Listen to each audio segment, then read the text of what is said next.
Okay, so the first key to all this, which I think is the most fundamental one, because it's the only one you cannot avoid. Like, if you avoid the others, you can still get some success, although you will get less. But if you avoid this one, you will get zero success. So it's an essential thing that you have to do. And what you have to do is interact with other people. And when I say interact, I mean reply to their content. Let me explain to you why. Let's say I see a tweet from somebody I follow that I like. So, normal thing to do, I like their tweet and I move on. What this does is that it tells the algorithm that I appreciate their content and I want to see more of it.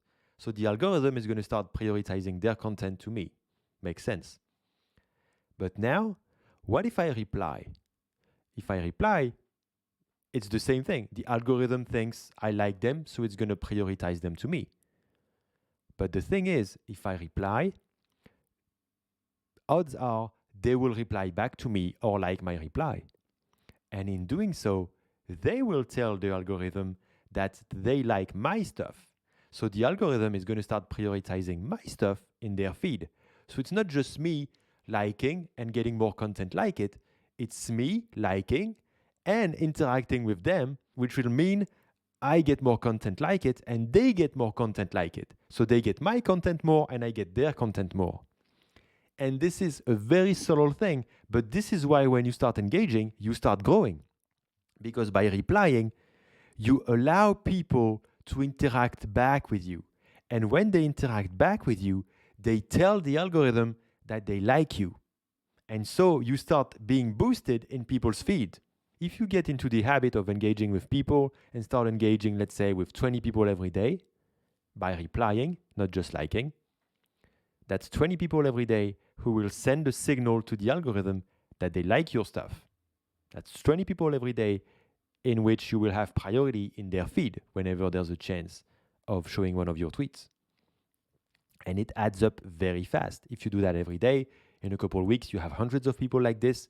You start getting way more visibility because you get priority in every people's feeds. But if you just like stuff, none of that will happen because nobody can say, oh, I like that they liked me. Nobody can do that. It's not a feature of Twitter.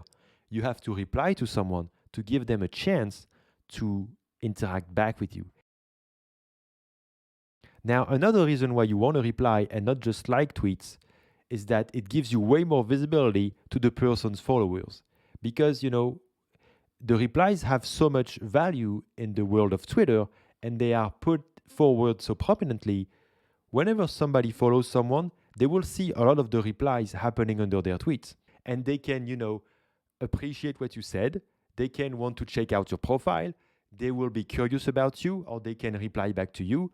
And all these dynamics, they will, make you gain followers, make you gain visibility, and make you also boost you in everybody's algorithm.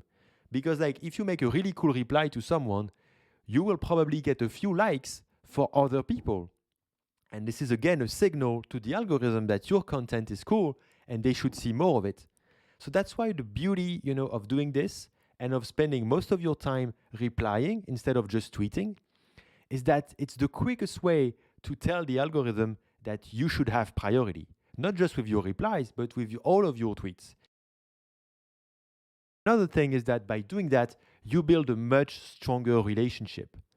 When somebody tweets something and you reply something of value, they will appreciate it so much because very few people do it. So, every time somebody replies to your tweets, you must feel good, I bet, because oh wow, somebody took the time. And especially if it's an in-depth and interesting answer and not just some stupid, thing like exactly or it depends, But if it's an actually good reply, you will get a much stronger bond with the person you're replying to. And if you do that a couple times, most people within a week, they will follow you back because they will appreciate that you give a shit about what they say.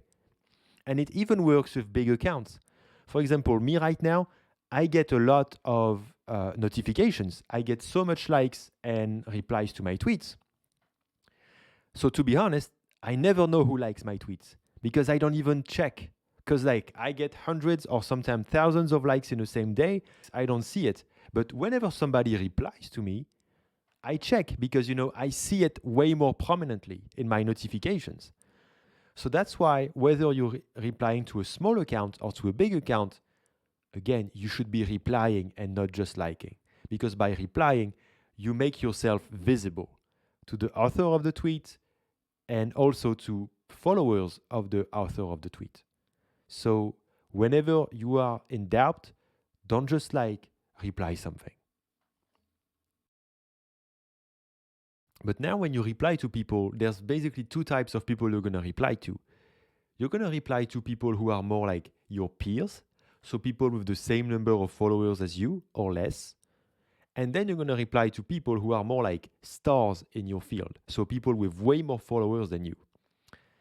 And these two types of replies have very different purpose. When you reply to someone with a big account, it gives you a ton of visibility. Because their tweet has so much visibility in the first place, a lot of people are simply going to check the replies that they get. And because of this, you will get visibility on your replies, which gives you the opportunity to get traffic back to your profile, people getting interested into what you have to say, and eventually following you. Now, you can also reply, and that should be the bulk of what you're doing, to people with regular accounts, not rock stars, not people with an amazing account, but people who you intend to build relationship with. Because if you reply to someone who has 100K followers, the chances that they reply back, follow you back, and build a relationship with you are tiny, okay? But if you reply to someone who has the same number of followers as you, then eventually they will follow you back because it's just the natural thing to do, or reply back to you. And if they don't, after a few weeks, just stop engaging with them because like they're not in here to have fun or make connections. They just want to tweet and be a star. So like, don't bother with them. But the goal here is to find people who you interact with, they eventually interact back, and you build a connection. And if you do this for enough time, after a few weeks, you will just have like a bunch of people who are very active on Twitter and who want to give back to you and who will naturally like your stuff, reply to your stuff, and boost your content everywhere. Over a few weeks, you will go from having very little visibility on your tweets to having a few dozen to a few hundred people who are very interested into what you have to say, who are curious, who are genuinely interested, and who will engage with most of your content. This is the key to showing up in the feed of people who don't even follow you, but who follow the people who are interacting with you. So this doubles your visibility. And then to go even further, which is going to be the second stage that we're going to look at, because you have very early engagement on all of your tweets, because you have this group of people who really care about what you have to say, then all your tweets have the ability to be trending. And once they get trending, and we're going to see how in the next video, you will get even more visibility. The reason I'm successful on Twitter is because very quickly I built up a small community around me of 200 people who talk about the same stuff every day and who I engage with regularly. And because of that, eventually, in a matter of weeks, they all eventually followed me back. And now we follow each other and we support each other's content naturally. Now, I know people assume that when you have a lot of followers, you don't need to do this anymore. Well, that's not true. Let me give you an example. This summer, I took a long break. I took a 4 weeks break and I almost didn't tweet and didn't engage with anybody. Before the break, I was getting on average 300 to 500 likes on my tweets. When I came back, started tweeting again, I had about 100 likes on my tweets. And it lasted for a couple of weeks. And, I looked for the answer and I looked for like crazy things, like crazy theories like, yeah, Twitter shadow banned me, or Twitter is like, punishing me for not being active. It's some pretty well-known fact. But let's understand exactly why this happens. It's not because Twitter decided to ban me or punish me because I wasn't active. No. It's because the way Twitter prioritizes tweets depends on the engagement people get. So let's say somebody follows me, okay, and I engage with their content and they engage back.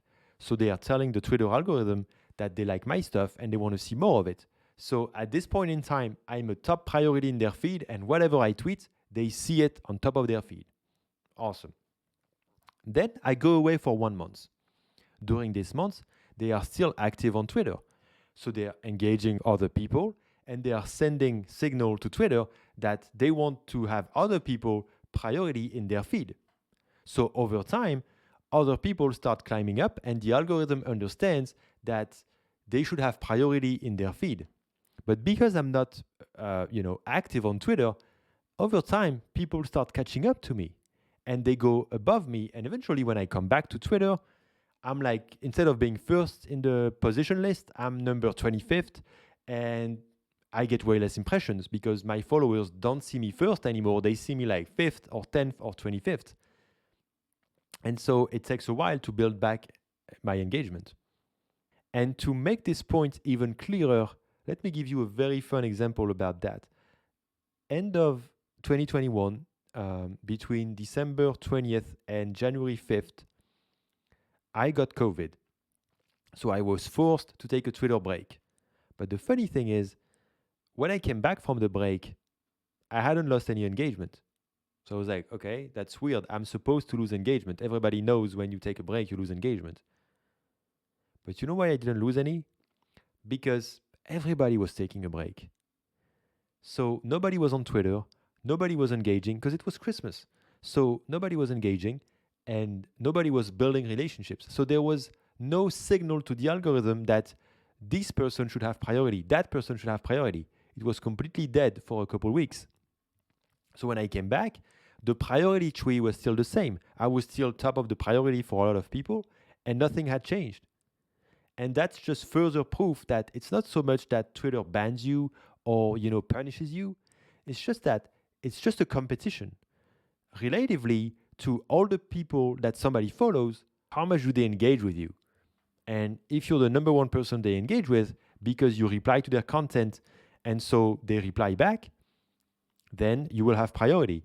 And if they're doing that with other people, you're not going to have priority. This is also what explains how you can have accounts with hundreds of thousands of followers and yet they have no visibility on their tweets because they don't engage with anyone.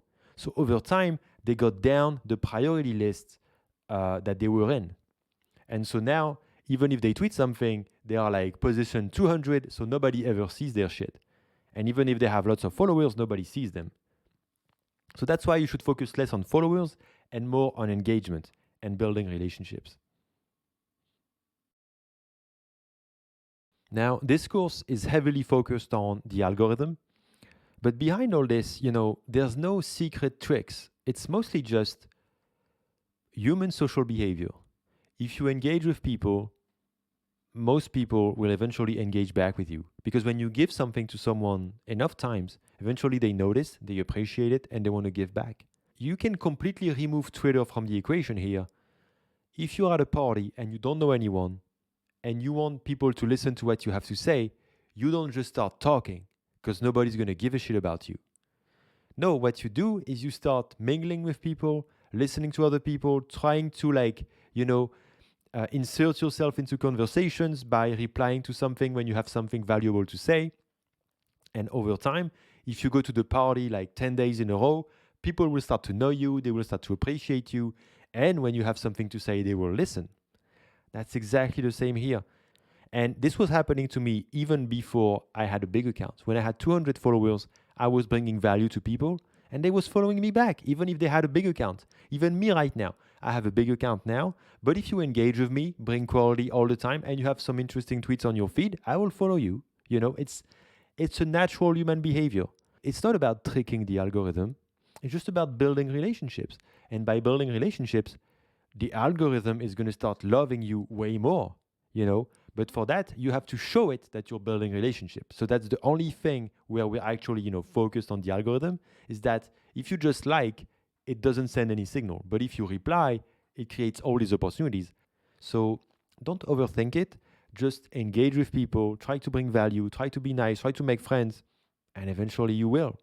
And once you do that, your tweets get more visibility and get more baseline engagement, which is essential for the following steps in this strategy.